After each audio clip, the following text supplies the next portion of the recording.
हरे कृष्णा। आप सभी को जन्माष्टमी की मंगल शुभकामनाएं।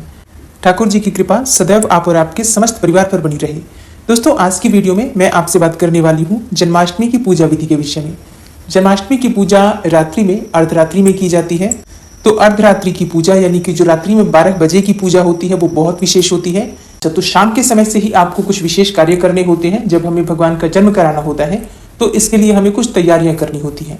तो शाम के समय जिस समय आप अपने घर में संध्या बाती करते हैं, शाम का दीपक प्रज्वलित करते हैं, उस समय विधि विधान से ठाकुर जी की पूजा कर लीजिए। जैसे कि धूप दीप जलाकर उनकी पूजा कर लीजिए, आरती कर लीजिए और भोग लगा दीजिए। ठीक है। फिर शाम को भोग लगाने के बाद आपको ठाकुर जी को जन्म कराने के लिए तैयार करना है। अगर आप जन्म करवाते हैं तो देखिए, कई घरों में कई परिवारों में इस प्रकार की परंपरा होती है कि वो जन्म नहीं करवाते हैं, सिर्फ पूजा करते हैं, जन्मोत्सव मनाते हैं। तो ऐसी अवस्था में तो आप सुबह और शाम जिस प्रकार से भी पूजा कर रहे हैं बस पूजा करते रहिए, भजन कीर्तन करते रहिए। ठीक है। फिर रात्रि में अर्धरात्रि में फिर से भगवान का अभिषेक आप जरूर कर लीजिए, क्योंकि 12 बजे जो हम भगवान का अभिषेक करते हैं, जो निशीतकालीन पूजा होती है, उस समय में इस समय में अभिषेक करना आवश्यक होता है। आप जन्म करवाएं या ना करवाएं, अगर आप रात्रि में जिस समय जन्म करवाने का समय होता है निश्चित काल में, उस समय अगर आप भगवान का अभिषेक करके और विधि विधान से उनकी पूजा करते हैं, प्रार्थना करते हैं, तो उसका फल कई गुना आपको प्राप्त होता है। इसलिए आप जन्म करवाएं या ना करवाएं, आपको रात्रि में अर्धरात्रि में पूजा अवश्य करना है, अभिषेक अवश्य करना है। ठीक है। इस बात का आपको ध्यान रखना है। अच्छा, अब बात करें कि अगर आप जन्म करवाना चाहते हैं तो आपको किस प्रकार से करना है। देखिए, फिर शाम के समय जब आप पूजा करते हैं, भगवान की आरती करते हैं, संध्या काल में भोग लगा दीजिए और इसके बाद आपको लेना है एक बड़ा सा बर्तन। मतलब जितने बड़े आपके ठाकुर जी हैं उससे बड़े बर्तन चाहिए, ताकि ठाकुर जी उसमें कवर हो जाए अच्छे से। तो आप क्या करेंगे, पहले उस बर्तन में आप चाहे तो पीतल का पात्र ले सकते हैं, चाहे तो बांस की टोकरी ले सकते हैं, जो भी आपके पास उपलब्ध हो। स्टील का बर्तन भी ले सकते हैं, बस इतना ध्यान रखिए कि जूठा नहीं होना चाहिए, खाने में प्रयोग ना हुआ हो वो बर्तन। इस प्रकार का साफ सुथरा शुद्ध बर्तन होना चाहिए, जो पूजा में ही प्रयोग किया जाता है, ऐसा पात्र लीजिए। और उस पात्र में आपको थोड़ा सा फूल बिछा देना है नीचे, और उसके बाद से ठाकुर जी को उसी फूल में रख देना है। ठीक है। कपड़े उतार दीजिए ठाकुर जी के और फिर ठाकुर जी को उसी फूल वाले पात्र में रख दीजिए, और उनके साथ ही आप रख दीजिए एक खीरा, डंठल वाला खीरा, और फिर उस पात्र में आपको और अधिक थोड़े से फूल डालकर और ठाकुर जी को उसमें ढक देना है। ठीक है। मतलब इस तरीके से कवर कर देना है ठाकुर जी को, जिससे कि ठाकुर जी दिखाई ना दे। ठीक है। वैसे कई स्थानों पर ऐसा भी होता है, मतलब कई लोग ऐसा भी करते हैं कि खीरे में ठाकुर जी को विराजित कर देते हैं, जैसे कि थोड़ा बड़ा खीरा हो और ठाकुर जी अगर छोटे हो तो उसमें आ जाते हैं। तो इसके लिए खीरा थोड़ा बड़ा लिया जाता है और खीरे के बीच से जो बीज वगैरह होते हैं निकाल दिया जाता है और फिर ठाकुर जी को उसके अंदर रखा जाता है। लेकिन अगर ठाकुर जी बड़े हो तो खीरे में नहीं आते हैं। तो ऐसी अवस्था में बहुत से लोग कद्दू भी लेते हैं। आप जैसे भी आपके परिवार में होता है उस प्रकार से कर सकते हैं। लेकिन मैं खीरे में नहीं रखती हूँ, मैं ठाकुर जी को फूलों की टोकरी में ही रखती हूँ और उसी में खीरा रख देती हूँ। तो आप चाहें तो इस प्रकार से कर सकते हैं। कई लोग हैं जो कि कपड़े से ठाकुर जी को ढक देते हैं, आप चाहें तो वो भी कर सकते हैं। मतलब जैसा भी आपको ठीक लगे या आपके परिवार में जिस प्रकार से किया जाता है आप बिल्कुल कर सकते हैं।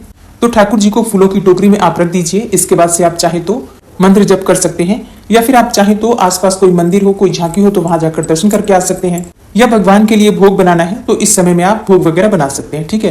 तो अपने हिसाब से इस समय को आप प्रयोग कर सकते हैं, जब तक कि निश्चित काल का समय नहीं होता है। अब निश्चित काल का समय और पूजा का जो भी समय है उसकी वीडियो चैनल पर अपलोड हो चुकी है, आप उसे देख लीजिए। फिर जब ठाकुर जी के जन्म कराने का समय हो उससे पहले आपको तैयारियां कर लेनी है। आप नए वस्त्र, श्रृंगार इत्यादि सभी चीजें ठाकुर जी की जो चौकी है जहां पर आपने ठाकुर जी को विराजित किया है वहीं पर रख देना है। फूल, पंचामृत, ये सभी चीजें, शहद जरूर रखिए, क्योंकि शहद हम सबसे पहले ठाकुर जी को जो भोग लगाते हैं वो शहद ही होता है। तो पंचामृत में वैसे भी शहद का प्रयोग किया जाता है। तो ये सभी चीजें आप तैयार रखिए। और हाँ, ठाकुर जी के लिए तौलिया जरूर रखिए, मतलब एक छोटा सा रुमाल जिससे कि ठाकुर जी को हम पोंछते हैं, जरूर आपको रखना है। इसी प्रकार से जो चीजें आपको भोग लगानी है उनकी तैयारी भी आप करके रखिए। फिर कृष्ण जन्म करवाने का जो शुभ मुहूर्त है उस समय में आपको सबसे पहले घंटा बजाना है। अपने घर में जो घंटियां हैं घंटियां बजाइए, शंख इत्यादि बजाए जाते हैं, और ताली बजाइए, भजन कीर्तन कीजिए। यहाँ इस समय में परिवार के सभी सदस्य एकत्र हो, इस बात का आपको ध्यान रखना है। फिर आपको धीरे से बहुत प्यार से फूलों को हटाना है, या फिर आपने कपड़े से ढका है तो कपड़े को हटाना है। और फिर सबसे पहले आपको खीरा लेना है। खीरे को आपको काटना है। जो खीरा आपने ठाकुर जी के साथ रखा हुआ है टोकरी के अंदर, उसी खीरे को आपको डंठल के हिस्से से काटना होता है, जिसके लिए आपको चाहिए चांदी का एक सिक्का। चांदी का सिक्का ना हो तो आप नॉर्मल सिक्का ले लीजिए, कोई सा भी सिक्का ले लीजिए। चाकू का प्रयोग नहीं करना है, बस इस बात का आपको ध्यान रखना है। जैसे नाल काटी जाती है बच्चों की, बिल्कुल उसी प्रकार से इसे काटा जाता है। तो ये नाल काटने की एक रस्म हो जाती है। इसके बाद से हम ठाकुर जी को उठाते हैं और फिर बड़े प्यार से उनको अपनी गोद में लेकर लाड लड़ाइए, उनसे प्यार कीजिए, और फिर आप उन्हें अभिषेक के लिए एक पात्र में रखिए। उस पात्र में आपको पहले से ही स्वास्तिक बना लेना है और फिर ठाकुर जी को उसमें विराजित करके, और सबसे पहले जल से अभिषेक करना है, फिर पंचामृत से अभिषेक कीजिए, दूध, दही, घी, शहद, शक्कर, इन 5 चीजों से भगवान का अभिषेक करना है। दूध कच्चा होना चाहिए, इस बात का आपको ध्यान रखना है। कोई भी चीज बहुत ज्यादा ठंडी ना हो, जैसे कि फ्रिज से आप दूध, दही ना निकालें, पहले से ही बाहर रखें ताकि नॉर्मल टेम्परेचर हो जाए। बहुत ठंडी चीज ठाकुर जी के ऊपर नहीं डालना है, इस बात का आपको ध्यान रखना है। मतलब अगर आपने दूध या फिर दही फ्रिज के अंदर रखा है तो निकाल कर पहले से ही बाहर रख दीजिए ताकि वो नॉर्मल टेम्परेचर पर आ जाए। जब हम ठाकुर जी का अभिषेक करें तो कोई भी चीज नुकसान करने वाली ना हो, ठंडी ना हो, इस बात का आपको ध्यान रखना है। अब पंचामृत से अभिषेक करने के बाद आप चाहे तो फलों के रस से भी अभिषेक कर सकते हैं और फिर जल से अभिषेक करके इसके बाद से आपको उन्हें तौलिए से साफ करना है, पोंछना है उनको, और फिर आप नए वस्त्र धारण करवाएं। लेकिन उससे पहले इत्र की मालिश कर लीजिए भगवान के चरणों में, और उनके पूरे शरीर पर आपको इत्र की मालिश करनी है। लेकिन आपको ध्यान रखना है, इत्र को सबसे पहले अपने पलकों पर लगाकर देखिए। अगर आपके पलकों पर जलन नहीं हो रही है तभी इत्र का प्रयोग आपको ठाकुर जी के लिए करना है। तो इस बात का आपको ध्यान रखना है। इत्र बिल्कुल अच्छा होना चाहिए जो कि ठाकुर जी के शरीर पर अच्छे से लगे, बिल्कुल भी उनको जलन ना हो। फिर उन्हें नए वस्त्र धारण करवाइए, श्रृंगार कीजिए उनका, और फिर विधि विधान से उनकी पूजा कीजिए, धूप, दीप इत्यादि अर्पित करके और उनकी आरती करके। इसके बाद आपको भोग लगाना है। अच्छा, भोग आप किस चीज का लगाएंगे ये पूरी तरह से आपकी अपनी इच्छा पर निर्भर करता है। जन्माष्टमी की रात्रि में बहुत सारे लोग हैं जो कि 56 भोग लगाते हैं। आप चाहे तो 56 भोग भी लगा सकते हैं, या फिर जो भी चीजें आपके पास उपलब्ध हो, फल, मिठाइयाँ, या फिर आपने कोई पकवान बना रखे हैं तो आप अपनी इच्छा के अनुसार कोई भी भोग लगा सकते हैं। लेकिन 5 चीजें भगवान के भोग में अत्यंत आवश्यक मानी गई हैं, जिसमें से पहली चीज है पंजीरी। धनिया वाली जो पंजीरी होती है वो भगवान के भोग में जरूर बनाई जाती है। दूसरी चीज होती है पंचामृत, दूध, दही, घी, शहद, शक्कर, इनसे हम भगवान का अभिषेक भी करते हैं और इसका भोग भी लगाया जाता है, मतलब पंचामृत का भोग भी अत्यंत आवश्यक है। तीसरी चीज होती है खीर। आप चाहे तो मखाने की खीर बना सकते हैं, या फिर आप चाहे तो साबूदाने की खीर भी बना सकते हैं, क्योंकि सभी लोग व्रत में होते हैं तो भगवान को भोग लगाकर फिर हम उसे ही प्रसाद स्वरूप में ग्रहण करते हैं। चौथी वस्तु है माखन मिश्री, इसका भोग भी जरूर लगाना चाहिए। और 5वीं वस्तु है पाक। पाक आप चाहे तो मेवे का बना सकते हैं, ड्राई फ्रूट्स डालकर पाक बना सकते हैं, या फिर अपनी इच्छा के अनुसार कोई एक ड्राई फ्रूट जैसे कि सिर्फ नारियल डालकर भी आप पाक बना सकते हैं, चीनी की चाशनी में, इस प्रकार से भी। ठीक है, तो ये 5 चीजें अत्यंत आवश्यक है जो भगवान को भोग में हमें जरूर लगानी चाहिए जन्माष्टमी की रात्रि में। इसके अलावा फल, मिठाइयाँ, ये सभी चीजें आप लगा सकते हैं, मतलब जितना आपसे बन पड़े, जैसी भी आपकी सामर्थ्य हो उसके अनुसार भगवान को भोग लगाइए और उनकी आरती करके उनसे प्रार्थना कीजिए और क्षमा प्रार्थना कीजिए कि अगर जाने अनजाने हमसे किसी भी प्रकार की भूल चूक पूजा में हो गई हो तो उसके लिए हमें क्षमा करें और सदैव हम पर, हमारे परिवार पर अपनी कृपा बनाए रखें।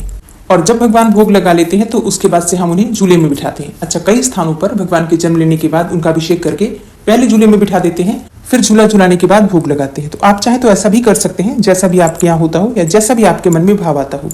ठीक है, लेकिन मुझे लगता है कि पहले अभिषेक करने के बाद भगवान को हम भोग लगाते हैं और उसके बाद से ही मैं झूले में उन्हें बिठाती हूँ। अच्छा, एक और चीज का आपको ध्यान रखना है। आप जब सबसे पहले टोकरी में से भगवान को निकालते हैं, फूलों की टोकरी में से, तो सबसे पहले उनको थोड़ा सा शहद खिलाना चाहिए। शहद इसलिए क्योंकि कहा जाता है ना कि बालक जब पहले पहले धरती पर आता है तो हम पहले शहद चटाते हैं, तो इसी प्रकार से अपनी उंगली में थोड़ा सा शहद लेकर और भगवान को, मतलब ठाकुर जी को, उनके मुंह में लगा दीजिए। और इसके बाद से वो जो शहद होता है प्रसाद स्वरूप परिवार के सभी सदस्य मिलकर ग्रहण करते हैं।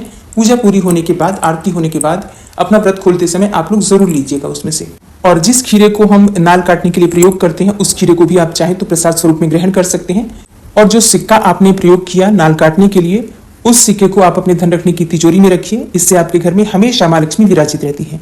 ठीक है, तो इस प्रकार से इन चीजों का प्रयोग हम करते हैं भगवान की कृपा की प्राप्ति के लिए, ताकि पूरे वर्ष हमारे ऊपर भगवान कृष्ण की कृपा बनी रहे। जन्माष्टमी की पूजा में एक और आवश्यक चीज होती है चंद्रमा के दर्शन करना। जन्माष्टमी की रात्रि में चंद्रमा के दर्शन करना, उनका पूजा करना अत्यंत आवश्यक भी माना जाता है और अत्यंत ही श्रेष्ठ माना जाता है, क्योंकि आज चंद्रमा उच्च के होते हैं रोहिणी नक्षत्र में और वृषभ राशि में। ऐसी अवस्था में अगर हम चंद्रमा के दर्शन करते हैं, पूजन करते हैं, अर्घ्य इत्यादि देते हैं दूध से, तो इससे बहुत अधिक शुभ फल की प्राप्ति होती है।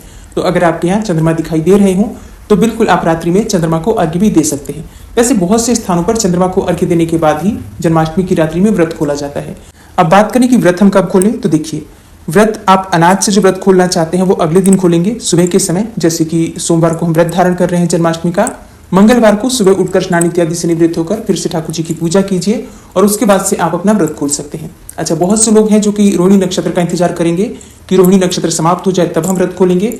तो इसके लिए भी आप चाहे तो 1:38 के बाद, जब रोहिणी नक्षत्र समाप्त हो जाएगा, तब आप अपना व्रत खोल सकते हैं। लेकिन हाँ, अर्धरात्रि में जब हम भगवान की पूजा करते हैं, तब जब पूजा पूरी हो जाती है तो चरणामृत ले लीजिए भगवान का, जो हमने भगवान का अभिषेक किया पंचामृत से, उसे आपको लेना है। और इसके साथ ही फल, मिठाई इत्यादि जो भी आप भगवान को अर्पित करते हैं प्रसाद स्वरूप में ग्रहण कर सकते हैं। लेकिन जो हम अर्धरात्रि में भगवान की पूजा के बाद प्रसाद लेते हैं वो सिर्फ फलाहारी होता है, उसमें अनाज नहीं लिया जाता। अब बात करें आज के विशेष उपाय के बारे में, तो देखिए जन्माष्टमी है, बहुत विशेष रात्रि है। ऐसा कहा जाता है कि मोह निशा की रात्रि है। इस समय में अगर आप पूजा आराधना करते हैं, मंत्रों का जप करते हैं, किसी भी कामना से करते हैं, तो निश्चित ही आपकी कामना पूर्ण होती है। तो आपकी कोई भी मनोकामना हो, शाम के समय जब संध्या काल का समय होता है, जब आप दिया बाती करेंगे अपने घर में, उसी समय आपको एक अखंड दीप प्रज्वलित करना है। दीपक आप शुद्ध घी से भी प्रज्वलित कर सकते हैं, चाहे तो तिल का भी प्रयोग कर सकते हैं, लेकिन अखंड दीपक हो जो कि सुबह से लेकर और रात्रि तक, मतलब पूरी रात्रि जलता रहे, इस प्रकार का दीपक होना चाहिए। और अपने मन की कामना करते हुए 2 लौंग उस दीपक में आपको डालना है और भगवान कृष्ण से प्रार्थना कीजिए कि आपकी जो भी कामना हो उनकी कृपा से पूरी हो। और फिर जो भी आपकी कामना हो, अपनी कामना के अनुसार निश्चित काल में, जो कि 12 बजे से 1 बजे के बीच में होता है निश्चित काल का समय, इस समय में अगर आप मंत्र जप अपनी कामना के अनुसार करते हैं, जैसे कि अगर आपकी धन प्राप्ति की कामना है तो माँ लक्ष्मी के मंत्रों का जप कीजिए, संतान प्राप्ति की कामना है तो संतान गोपाल मंत्र का जप कीजिए, अगर विवाह की कामना हो तो विवाह के लिए आपको जप करना है कात्यायनी मंत्र का। इस प्रकार से अगर आप मंत्र जप करते हैं तो विश्वास कीजिए आपकी कामना चाहे कोई भी हो पूरी हो जाती है। तो निश्चित काल के समय का ध्यान रखिए। दूसरी वीडियो में समय दिया हुआ है, शुभ मुहूर्त दिया हुआ है निश्चित काल का और भगवान कृष्ण के जन्म करवाने का। सभी मुहूर्त के लिए पहले वाली वीडियो जरूर देख लीजिए। और उस समय में अगर आप कोई भी कार्य करते हैं तो विश्वास कीजिए आज की रात्रि को शास्त्रों में अमोघ रात्रि कहा गया है, मोह निशा की रात्रि कहते हैं। और इस समय में की गई प्रार्थना बहुत जल्दी स्वीकार होती है, क्योंकि सभी देवी देवता अत्यंत ही प्रसन्न मुद्रा में होते हैं और इसलिए इस समय की जो प्रार्थना होती है बहुत जल्दी स्वीकार होती है। तो अपने मन की कामना जो भी आपकी हो उसके लिए भगवान कृष्ण से प्रार्थना करते हुए मंत्र जप कीजिए। अधिक से अधिक संख्या में जब हम मंत्र जप करते हैं तो उसका प्रभाव हमें बहुत जल्दी मिलता है। ठीक, मिलती हूं मैं आपसे अगली वीडियो में, तब तक के लिए जय श्री राधे।